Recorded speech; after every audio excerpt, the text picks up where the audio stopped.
Hello and welcome to our first ever superintendent update with Burlington School District Superintendent Eric Conti.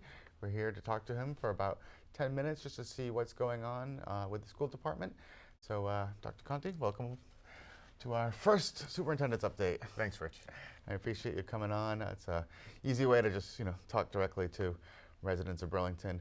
As I do with our town administrator update, I just want to give you an opportunity. Any sort of news out there or events coming up that people should know about?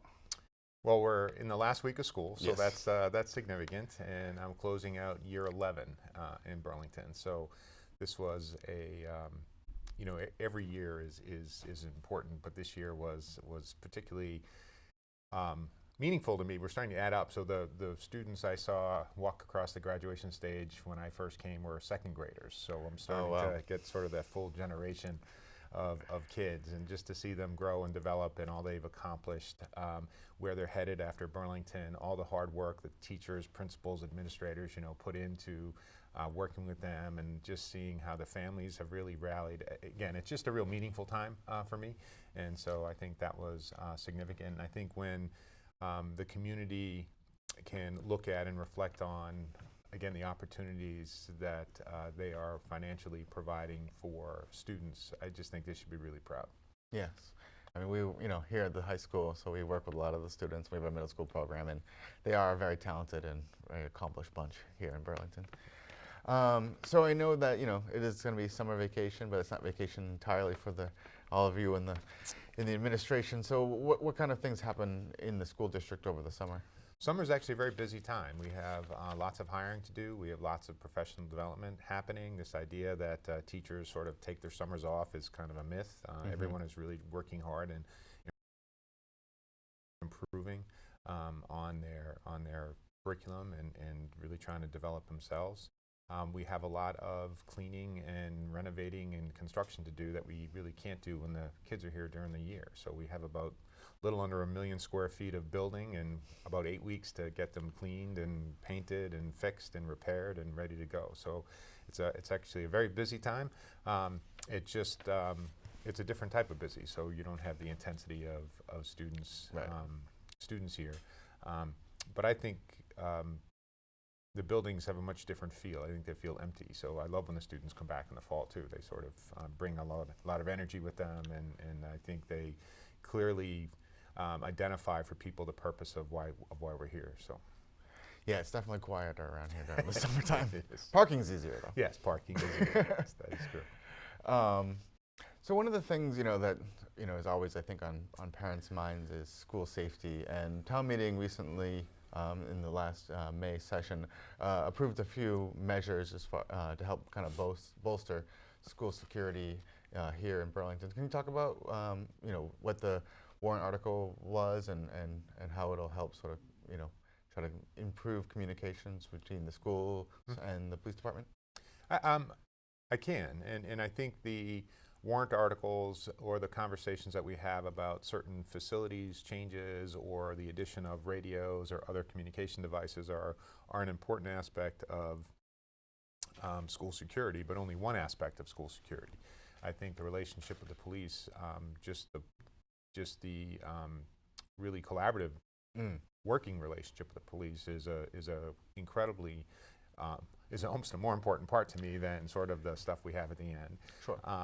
But I think the warrant articles in particular are meant to enhance communication, and sadly, when we look at some of the tragic events that have occurred across the country, and the experts in the police department sort of go back and look at what could have saved lives and what could have made a difference, I think we're trying to implement some of those things in a proactive way.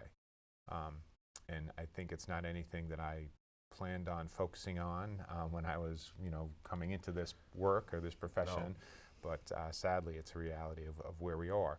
But I firmly believe and go back to all the time that the most important factor in securing schools is creating positive relationships between adults and kids, and having students experience some success.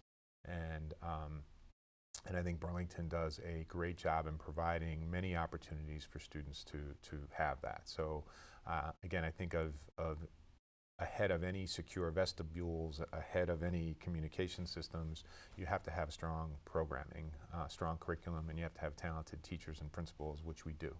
And then if kids are engaged in their learning, if they have some enjoyment coming into school, again, it may not be classroom enjoyment, but if they are participating in an after-school activity, performing arts, visual arts, athletics, if they have a reason for being here and can make friendships, again, see positive adult role models, I think that's the most important part of safety. And we have to do that well, and then rely on our partnership with the police department, who really have the expertise and a lot of the the physical spaces and some of the tools that we need to communicate. So it's not an either or, it's always a both and for me. Right. Create the atmosphere where people are happy here and want to be here and have a positive experience, and then, as sort of like the secondary idea of make sure that there's a backup plan. Exactly, because if there's a issue with anxiety or mental illness, it can't be a surprise, and so I think we need to, again, and those are all uncovered through relationships and knowing students well, and I think that's that's our primary mission. So that's what we need to do. Right. And just to, for informational purposes for people watching, the measure that was passed was an additional, walkie-talkies, a radio system that is actually easier and faster than a cell phone, and then security buttons that automatically alert police department. Yeah, they bypass the 911 switchboard and go directly to car radios, and again, it's all about response time. So we want the first responders here as quickly as possible, and the buttons that again go directly to the policemen, don't go directly to the cruisers, get the police here even quicker than they normally get here, which is very, very quick. Yes. So I'm saying I think that's a positive thing. And then a lot of our buildings have sort of what I call Radio Shack, even though you're too young, Radio Shack's probably out of business. But the radios that don't work over a long distance. And again, the high school itself is 360,000 square feet, lots of concrete. So the radios that we're getting will allow school-to-school communication in a crisis and also within the school. And again, these are things that I hope we sort of never have to utilize in their full capacity. I hope they'll enhance what it is we do, and there'll be tools that we have to train with and drill with. But and again, I think they're a necessary precaution. Yeah. But again, a lot of these things, I hope we don't ever have to experience. Yes, everybody is on board with that. Yeah. Last thing, I just wanted to. So this was the first year that the later start times for the high school was rolled out. Mm-hmm. What kind of feedback are you hearing from teachers, from students? How would you assess the first year of the change? Well, with any sort of schedule or calendar, I always get mixed reviews. So I think a lot of it comes down to how it impacts individuals, and I think people respond to that. I think from a systems perspective, we had the high school start later and end later, but we also had to adjust the elementary schools as part of that because we transfer everybody. So from my perspective, it really was a rethinking of the start and end time and trying to do the best for the most amount of kids possible. And so the 3 tiers of busing now are middle school first, and then we have 3 elementaries, and then we have a 4th elementary in the high school starting around 8:30. We're looking at it. So I think 1 year is too soon to see sort of a huge impact. A lot of the kids I spoke to, like I said, it was probably 50-50. Some liked it, some didn't. I know in speaking with Mr. Sullivan, the number of tardies that we had dropped significantly, and we're going to get sort of a firm number on that. They did survey the high school students towards the end of the year, and they had taken a survey last year. So we're going to do some comparison, and we're going to continue to look at it. But again, the research is clear about adolescent sleep patterns and brain development, and I think there's no silver bullet, there's no magic in anything. Sure. But I think we're trying to provide the best environment that is reflective of the most knowledge and best research that we have. So I think that's what we always try to do.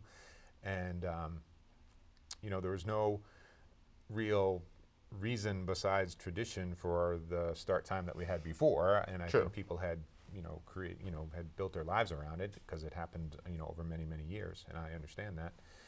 And I'm hoping that the New Start time will continue to experience some benefits, and then once it becomes, when it's not novel anymore, then we can sort of stay and look at it. But I think it was the right decision given what we know about how students are developing. And again, I'd love to do it for all sort of students, because we probably have some 8th graders who could benefit from it as well, or even sort of, as students hit adolescence. But we're trying to do the best we can for the most number of kids, and we'll continue to study it as we move forward. Right. Again, I don't ever think, like I said, there's a silver bullet. I don't think this is like, boy, this is going to fix everything, and Right. But A's across the board. So I just think we have to continue to look at it, but we're trying to do the best that we can. All right. Well, then we'll ask you about it again in another year. Yeah, we'll continue to look at it. All right. Well, that's all the questions I had for our first session here. I appreciate you coming in. Yeah, and again, I just want to thank you for all that you do all year. I know you cover a ton of our events, which we really appreciate. And I think happy to do it. we've had some just incredible student highlights. I just got today Rashad Prakash, who was our the track wonderful star. Track star. He, I think over the weekend placed 3rd at nationals in the 2 miles. So he's an All-American. So Burlington, Mass. has an All-American track star athlete, and just as importantly, or more important than me, I think he's going to Cornell to study computer science. So I think that's a great thing, and reflects well not only on Prakash and his family, but I think on all the teachers and coaches that he's had throughout his time in Burlington. So I would say when our kids do well, I think it's just such a positive reflection on the community and all that we do. And we couldn't do it without the generosity of the community as well. So I just, and again, any opportunity I have to thank the community for their support of schools, support of, again, all that we do in terms of providing opportunities for kids is, again, we just couldn't do it without them. So I just want to thank everybody. Yeah, and it's a good community and a great school system with some very talented kids here. Yeah, we do. All right. Well, thank you sir. very much. All right. I appreciate Talk it. soon. You bet.